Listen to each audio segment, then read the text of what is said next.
Bu, mengenai kondisi Pilpres 2019 saat ini. Ya, menurut saya ini adalah pemilu yang paling brutal dan tidak layak untuk diteruskan. Tidak layak untuk diteruskan? Ya. Kenapa? Karena saya bisa membagi dalam 3 tahap. Pada awal, sebelum pemilu, Ya. pelaksanaan, dan sesudah. Itu penuh dengan kecurangan. Pertama, contoh, dari DPT yang bermasalah. Itu tidak terselesaikan. Kemana suara 14 juta konon orang gila?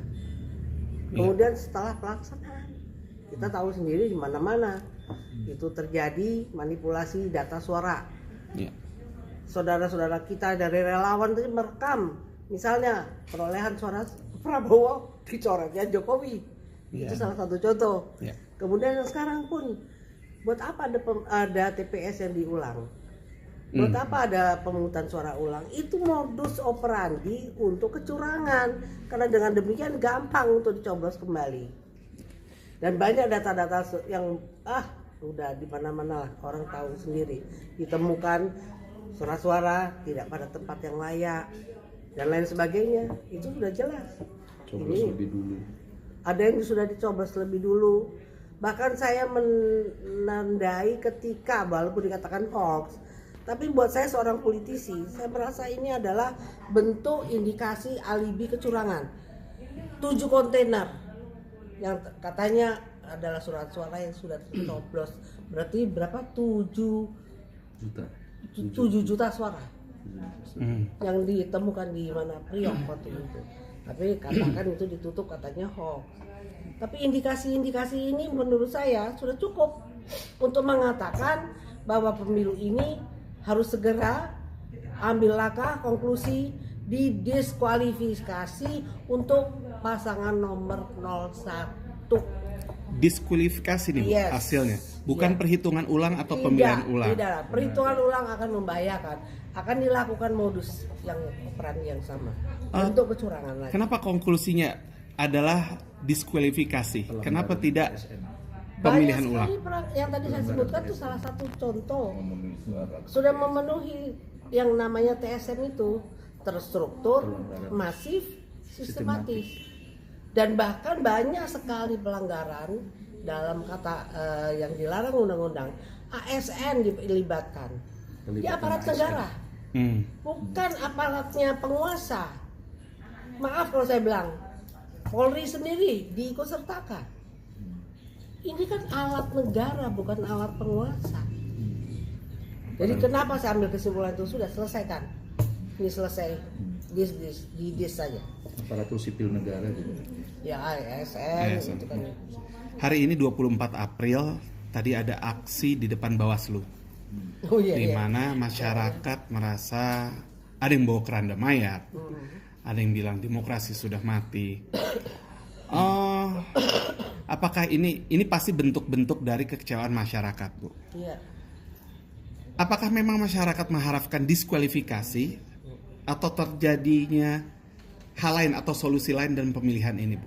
Kalau dari aspirasi yang saya terima, terutama saya dari komunitas Mapa, mereka minta itu. Jadi tidak Diskualifikasi. ada pemilu ulang, karena pemilu ulang akan sama metodenya.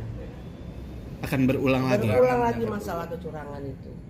Dan Kenapa? pasti makan budget lagi ya, Bu ya? Akan biaya pasti. Kan biaya lagi. Coba kita berkaca pada tahun 2009 atau sebelumnya tahun 55 ya, pada waktu pemilu pertama. Kenapa? Yang diberikan kesempatan untuk penyelenggaraan pemilu itu adalah partai-partai peserta pemilu. Nah, sekarang kan bukan. Badan yang dibentuk oleh pemerintah berdasarkan undang-undang yang dibuat pada saat sekarang ini beda, sehingga itu gampang sekali untuk dimanipulasi kepentingan dalam tanda kutip ya, terindikasi oleh kepentingan pemerintah, kan begitu, penguasa, petahana. Ini berbeda jadinya.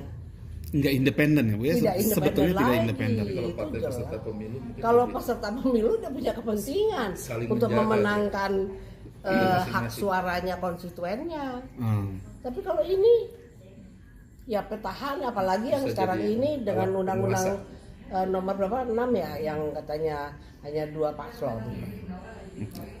Ibu, kemarin sudah ada hasil quick count, tapi akhirnya hasil quick count ditutup. Jadi kita bisa mereview hasil real count di website KPU. Apakah hasil real count yang ada di website KPU bisa Ibu percaya? Tidak. Walaupun real count dari Sama resmi saja, KPU metodenya sendiri. sama, bahannya itu juga. C1 itu sekarang banyak kok metodenya. Sekarang mau di cloning, katanya juga bisa diberikan pada sesuatu institusi untuk dimiliki, walaupun kemudian dibantah misalnya begitu. Jadi bahannya tuh sama yang akan dipakai untuk real count pula. Kalau KPU Dan persoalannya karena tidak independennya KPU dalam hal ini.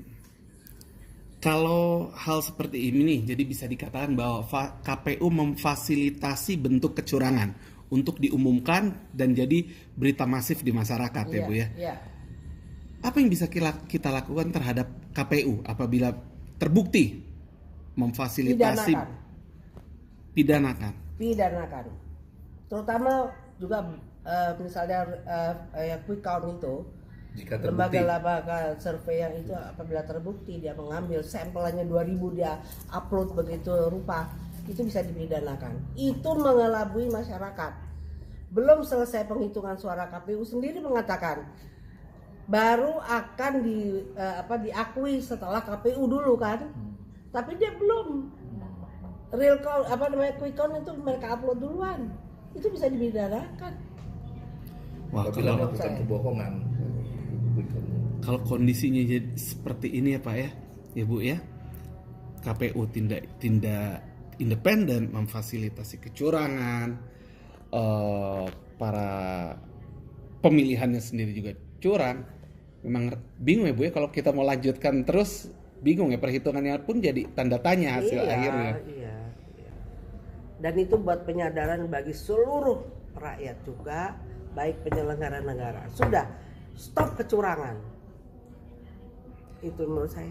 Tapi Bu, kalau ada yang bilang Ibu minta diskualifikasi gini, mungkin karena kubu Ibu merasa takut kalah kali. Bukan takut Penghitungan kami kalah. 60%. Ini kita minta keadilan jurdil.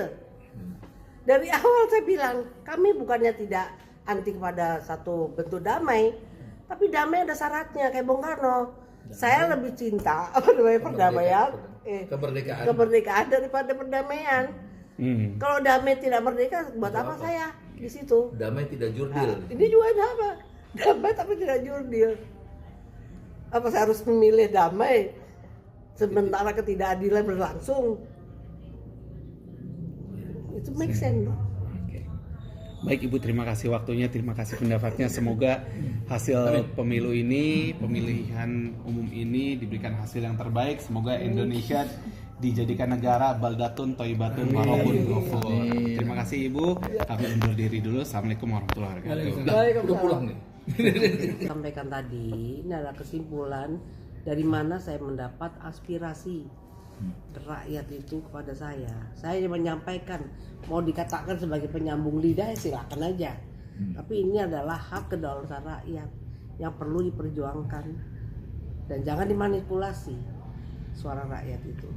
Konon Vox Populi, Suara rakyat suara Tuhan. suara rakyat suara Tuhan. Tolong dihormati itu.